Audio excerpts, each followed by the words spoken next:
Coach BK. Hi! Tutorial on anything that says fast 50s in it. Fast 50s are meant to help you, they're just like doing sprint work, interval work, and swimming and or running and biking once your stroke is good.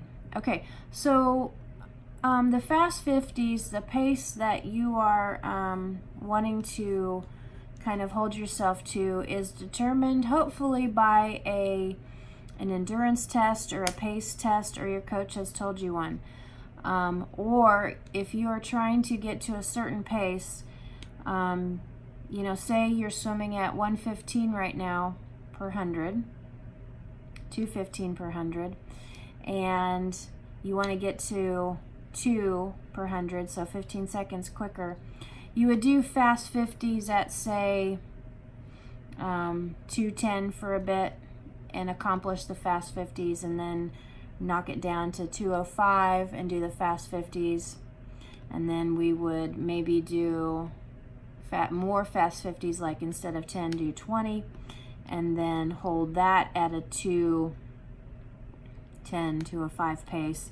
And then as you manage to do that, what you're learning how to do is remain efficient when you're working harder. So we made a video on efficiency and then RPMs of the arms, so your arms are moving faster. So once you become more efficient, then more turnover of the arms actually produces faster swimming, versus if your form is off and you try to swim faster with your arms, you just end up going slower because you're not efficient. So these fast 50s are meant to kind of, you know, push you a little bit, but also tell you how to edit your swimming so when you're working harder, you're actually going faster. And, you know, it takes you a lap to experiment with it a little bit. You know, you always have to keep in mind that it wants to be long and strong, efficient, power, not just fast and working harder, okay? So your T pace or your race pace, hopefully you understand what that is, and if not, message coach. So on this particular workout for the fast 50s, you always have a warm-up, and it says choice 300, so do whatever.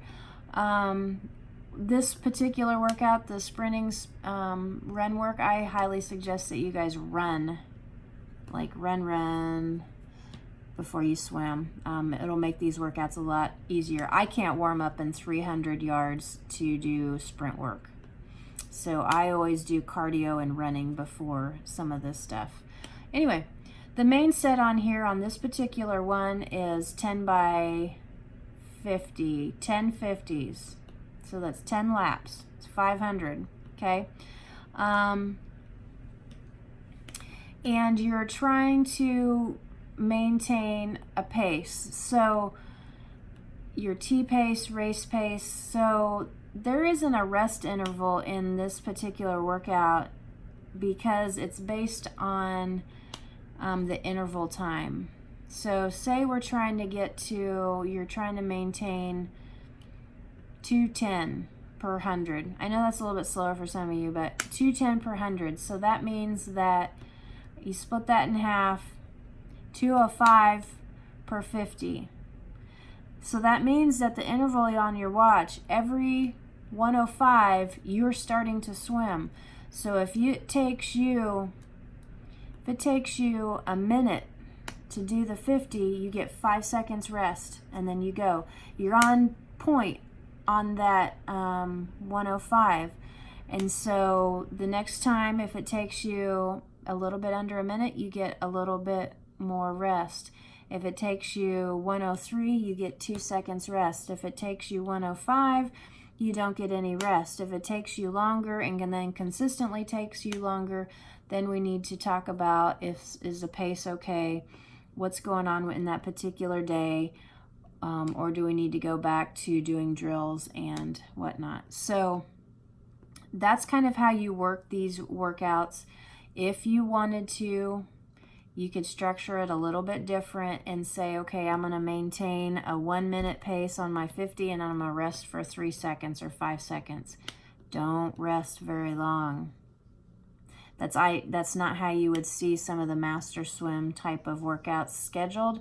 But if you just need a little bit of grace, or you say, okay, I can't accomplish the 105, but give me 5 seconds rest, and I'm gonna do the best that I can today, the fastest that I can, that's okay too. So I hope that helps and that you understand that holding yourself to this fast 50, doing 10 of them on a specific interval, meaning, again, if you're trying to get to 110 on those 50s, you start swimming every 110.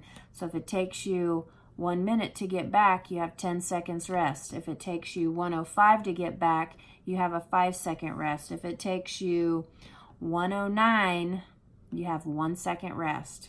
Okay? Have fun. This is how you get faster. Don't puke.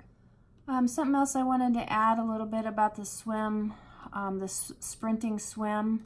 Just like running, let your breath do what it needs to do. So don't overthink this. Yes, your face is in the water. If you're used to bilateral breathing or breathing every whatever, sometimes when you work harder, you have to breathe more. Right? Okay, so sometimes you can't stick with every bilateral breathing every 3. There's a lot of people that bilateral breathe long distance, and then when they do the shorter stuff, they go to breathing every side or something like that. Okay, so when you're sprinting, when you're doing these fast workouts, don't stress the breath out. Don't think that you have got to exhale all your water out. Don't make the inhales really harsh. Okay, don't do that. That's just going to stress everything out. Try to be like when you're running on the, you're doing sprint work, running, settle in, relax, let the breath kind of do its deal, okay?